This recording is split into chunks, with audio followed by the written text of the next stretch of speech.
Hello and welcome to AviaDev Insight Africa, the podcast offering a window to the world of African aviation with your host Jon Howell, founder and managing director of AviaDev Africa. So this morning I found myself missing my connection in Dubai en route to Cape Town. So I thought it'd be a good opportunity. You've got to take the opportunities when you get them to actually visit a few old friends while I'm here in Dubai.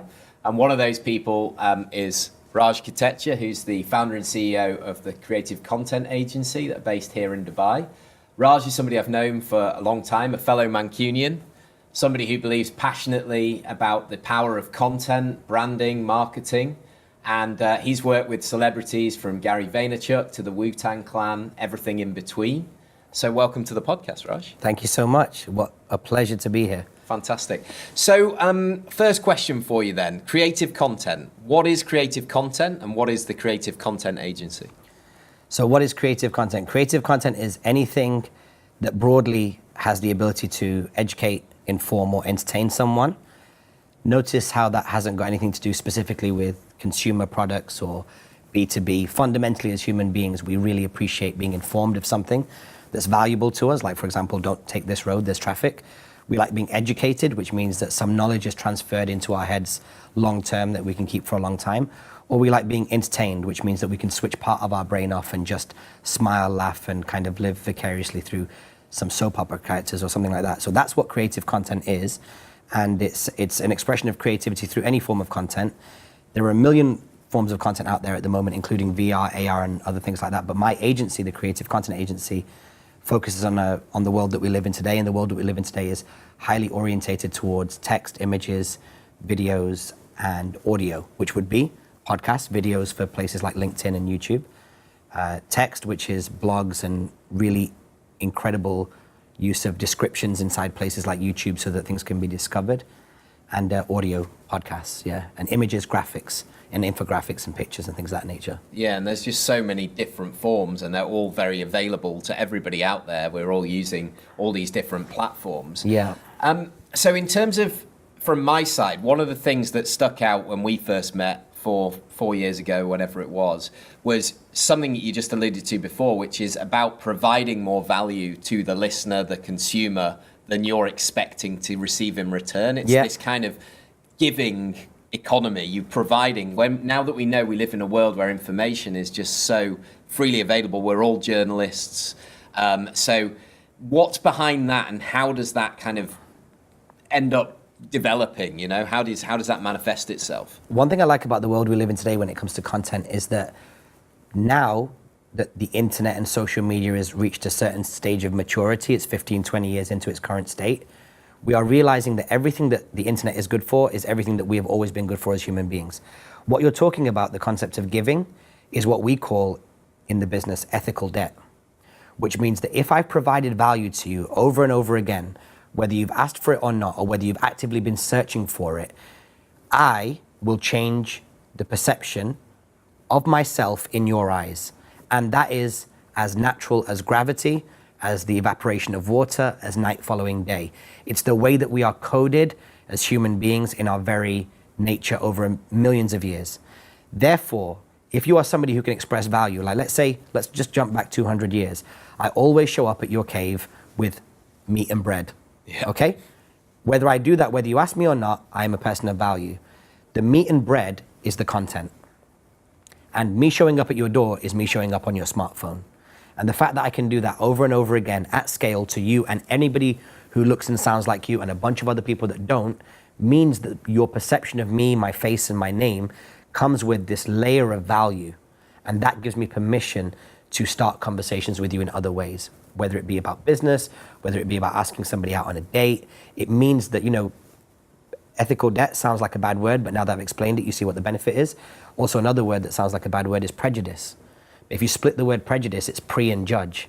And if somebody prejudges you in a positive way because you've given value through the internet, then that means that when you walk into that room in a B2B sense, no need for small talk, no need to explain what you do. You can straight get into the next layer of giving value and what it is that you'll be able to offer. And I think that the other element to this is it provides so many so many different avenues of benefit, but one of the things that underpins all of this, which neither of us are under any illusion, is the amount of work that is required to turn up at that cave every night with the meat and bread every single day. And that consistency is something you always talked about. But also just really thinking harder rather than how can I get somebody to buy something. It's a case of how can I provide them with value so that then they're, like you say, sort of hooked in. And that's obviously, that's kind of been a sort of mantra of mine to try and develop AviaDev, because when I started AviaDev Africa, there was an absolute dearth of information. I thought, okay, fantastic, let's go and learn all about African aviation. I'm Googling, I'm trying to find, I'm just thinking there's no information. So I had two options. Option one was to complain about it, look somewhere else, go and do something else. Option two was actually help be a mouthpiece to deliver that information and provide that content. So I went with option two, but there's no underestimating how much effort then is required to keep that up consistently. But it builds all of these extra things as well, doesn't it? Yeah, so you did two things. Firstly, you bought a massive mansion on the beach in Cape Town when there was no mansions, which means that there was that property, that intellectual property of that media platform did not exist. You saw it, you saw the opportunity, and you saw the long-term value, and you created it. Now, right now, we're on episode 54, right, of your podcast. The perception of AviaDev, the perception of the African aviation industry, the perception of Jon Howell, if we're being super selfish, is a lot higher because of something called the archive effect. This is not a fledgling podcast 3, 4, 5, 6 episodes in, trying to build more dialogue about aviation and African aviation development. It's now 54 episodes in, which means you have what's called the archive effect, which means that whoever is discovering this podcast at episode 54 is now no longer seeing 3 or 4 episodes that came prior. They're seeing 53 episodes that came prior. So the whole perception is different. Again, this is as old as humanity. You go to a store and you've got one tailor to your left and one tailor to your right. And the tailor to your right, is a couple of years old. And the tailor to your left is established 1916. It's the archive effect. You know that you are buying the 900,000th suit that they're making. Track record. You're buying the track record. In fact, that's a great way to describe it. And you've actually managed to do both. Now, how do you do it? Firstly, you've got to start, which you did, and you've got to take a leap of faith. And it's at that time where consistency feels like a challenge. Because like when you look at a stock market chart, if you look at any 2 or 3 month window, you're like, oh my God, nothing's really happened. But then you zoom out big picture over 3 years, which is where you are with your brand right now, north of 3 years, and you look at the number of podcasts you've put out, the amount of content you've put out, the amount of times you've gone and shook hands at conferences, and you look at that being a net positive line going upwards, and then you really see the value of it. But that comes down to your DNA, because there are Jon Howells that run other businesses, butcher, baker, candlestick maker, this conference, that company, whatever it may be, that are not taking that leap. So fundamentally, we all know the theory, but it takes a particular kind of executive, me, you, and a bunch of people that look like us, to actually take that leap. So there's going to be a load of people out there now who are working in whatever industry and doing whatever they're doing or searching for whatever it is that they're meant to do. And we live in a world now of entrepreneurs. Entrepreneurship is suddenly a very, very fashionable thing to be doing. Side hustles, all these kind of words that you hear. And I guess from my side, it's a question of what would your advice be to those people who are looking to get something started? My advice would be not to try and dominate the first time you come out with a podcast, an image, a graphic, a blog post. You have to realize that it takes patience, but why does it take patience? I feel like that's too broad a statement. Because again, the basics of what it is that makes us human beings, the first principles. If you go and make a gluten-free pancake, the first one's gonna taste like crap, unless you're a natural. But if you're not, which is most people, your second one will taste better, your third one will taste better than the second, fourth will taste better than the third, sixth will taste better than the fifth, 90th will taste better than the 89th. As human beings, we evolve as we develop mastery around anything. So my advice is, don't be paralyzed when you go from 0 to 1. Don't overthink, be really logical, use your colleagues, use your peers, use your friends and family to give you a quick opinion on what you're doing, erase anything that might be, completely off center that doesn't help you reach your goals. and then get the content out. Because item number 2 is 100% dictated by the feedback you got from item number 1. Let me give you an example. Someone like you might come on to someone like me and say, I need a content idea, right? I'm known for giving out good content ideas. You've got a need to put it out. Think about this. You've seen Gladiator, right? The movie. Mm-hmm. You've got a gladiator and you've got a lion. Now, even though me and you go in, I'm the lion, you're the gladiator, and you slay me in front of the whole Colosseum, slaying me is not what constituted a win in the Colosseum. It was this. You remember? People vote like this. What's this? Yeah. Yes or no. Yeah. What's this on social media? Yeah. Like. Yeah. That's a like. Ultimately, there's your opinion, there's my opinion. They can be as polarized as yin and yang. The market or data or feedback decides. So why worry about number 1? Because there's no way as a human being you can hypothesize what value a piece of content is going to deliver until you've ultimately put it out there. Look at your industry, African aviation. There's no hypothetical idea of what a podcast in that industry is going to mean. How many will consume on Android? How many will consume on iOS? Should it be 23 minutes? Should it be 12? The whole game is about testing. And as old as the internet is, 15, 20 years in its current form, there are brand new verticals that are not explored that ultimately require a guy like you to come out and explore them. Yeah. I think, obviously, the one thing I would take away from that again, you did say to me from the start is, don't get hung up on the immediate results. Just put in 2-3 months, do it consistently. And at that point, then zoom out and think, right, okay, am I in a better place now than I was a week in? That so many people lose that enthusiasm early because they're looking at the result and going, well, I put one post on LinkedIn or, on Twitter. And yeah, because you haven't posted for 6 months and you don't have the network. So the other thing that I always recommend people do is you've got to build the network as well, which is a huge amount of value. And it's yours, it's your network, be it whatever platform you choose to use, it's your network of people, and you can then reach out to these people for collaboration. It doesn't always have to be for something that's in your selfish interest, but they may come to you and say, hey, have you heard of any jobs? Or, I'm thinking about doing this, or can you introduce me to this person? And again, that creates a bit of equity with that person that they've trusted you. So the other question I wanted to ask you was about the personal brand and the rise of this term personal branding. How important do you think it is going forward, in terms of building people as an individual, somebody who has influence in an industry? I think, look, personal brand today is as important as reputation was 50 years ago. They can be used interchangeably, but the personal brand of today's world has a place on the internet as well. So on the internet, you've got banners, you've got blogs, you've got people pointing back to logos, you've got videos and adverts and all these other things that might be part of your marketing mix as a brand, plus you've got your face. If you imagine them all as separate panels on a shop window, personal branding is one of those panels. It might not be a panel you choose to use, but if you completely take it off the table when you could be using it, you're just under-leveraging all of the touch points and assets available to communicate with the person that you're trying to get a result from. It's free inventory. Like at the end of the day, you've got AviaDev. Someone might not like the logo because it's got an airplane in it. Someone might not like the color blue. Someone might not like a name with 7 characters in it. But someone might like your face, or someone might like the fact that you're from Manchester, or someone might like the fact that a huge portion of what you do involves taking time out of every trip to make social change, help kids, feed kids, etc., bring young people into aviation. If I said to you, that's your whole mix, and I say to you, right, John, which of those are you prepared to remove? You'd say none. Why remove a Jenga piece unnecessarily? So what I'm saying is, if the idea is to keep the Jenga tower as strong and as tall as possible, why not put in the block that is your personal brand? Because it's only going to strengthen it.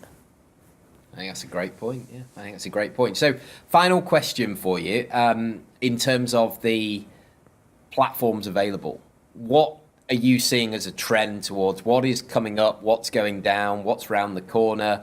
Is social media still going to be the number one way for marketeers to get their information across and for small businesses to get started up? What are your thoughts on the future? Media is going to continue to be shared on social platforms, whether that platform is WhatsApp, whether it's Snapchat, whether it's Instagram copying Snapchat and making it less relevant, whether it's young people leaving Facebook and older people going there.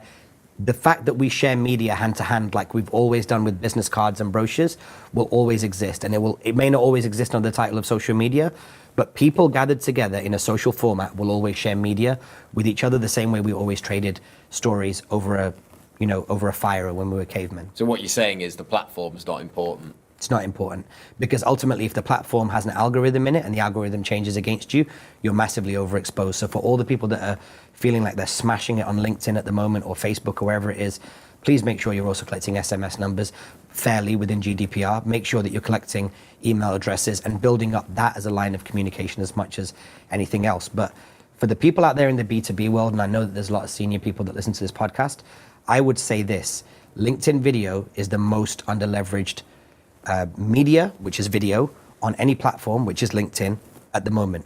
Here's the reason why. Facebook used to allow you to share YouTube videos on Facebook, right? They still do, but your discoverability on Facebook, if you share content from another platform, is low because Facebook want you to upload your video directly to Facebook so that they get all the engagement and all the advertising. Of course, if you share a YouTube video to Facebook, there's a likelihood that you'll click on another YouTube video and leave the Facebook environment. So YouTube on Facebook means that back in the day, you'd get high distribution on Facebook. Then Facebook launched its own video, and now they downrank YouTube links, but uprank you uploading your video directly to Facebook. The point here is that there's creative people on YouTube, yes? There's creative people on Facebook, correct? Yep. Okay. Would you say that the average Joe Schmo on LinkedIn is creative, yes or no? Depends on the industry, okay, but generally no. Yeah. Or okay. maybe they are creative, but they don't see it as a platform to actually show that art on there. They're a bit reluctant to say, okay, I'm going to post a video on LinkedIn. Let me be more specific. Your average B2B player like you, somebody who builds brands in the business world or sells sponsorships or is looking to build partnerships, is not creative en masse, right? That means that if LinkedIn has people putting creative content on there, they're going to keep that discoverability algorithm, that organic reach, really, really high until lots of creative people come onto LinkedIn, and then they'll move it down. At the moment, you still get some decent eyeballs sharing a YouTube link on LinkedIn, right? It's not bad, but you get a ton more if you shared natively, you've shared the asset, the video natively onto LinkedIn. So with LinkedIn giving you the promise of high net worth individuals and decision makers and high distribution, only for the slight adjustment of giving your content directly to LinkedIn, or better still, making content directly for LinkedIn. So let me be hyper practical for the people listening. Making a video that has a different intro for LinkedIn, being like, to my colleagues, friends, associates, and partners on LinkedIn.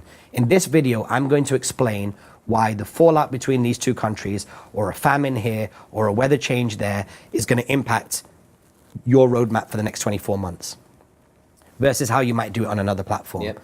That commitment to the platform and that signal to the market that you're prepared to turn LinkedIn as a platform, which is like, think about it like TV, and you're prepared to build the CNN of African aviation development, or butcher, baker, candlestick maker, whatever you do, your commitment to that in the next 12 to 24 months is going to give you a 5 to 6 year gold mine that you can dig in. I promise you that. And the funny thing is, I've given advice to people in FMCG, fashion, all the coolest kids in the world and all the most boring executives. They don't listen.